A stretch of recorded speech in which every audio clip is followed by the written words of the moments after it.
بسم الله الرحمن الرحيم.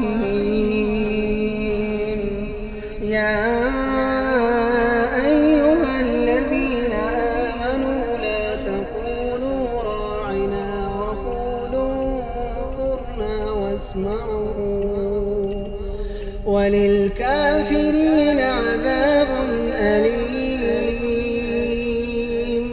ما يود الذين كفروا من أهل الكتاب ولا المشركين أن ينزل عليكم من خير من ربكم، والله يختص برحمته من يشاء، والله ذو الفضل العظيم.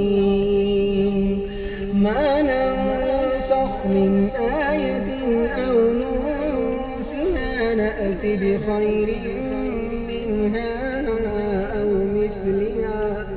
ألم تعلم أن الله على كل شيء قدير؟ ألم تعلم أن الله له ملك السماوات والأرض وما لكم من دون الله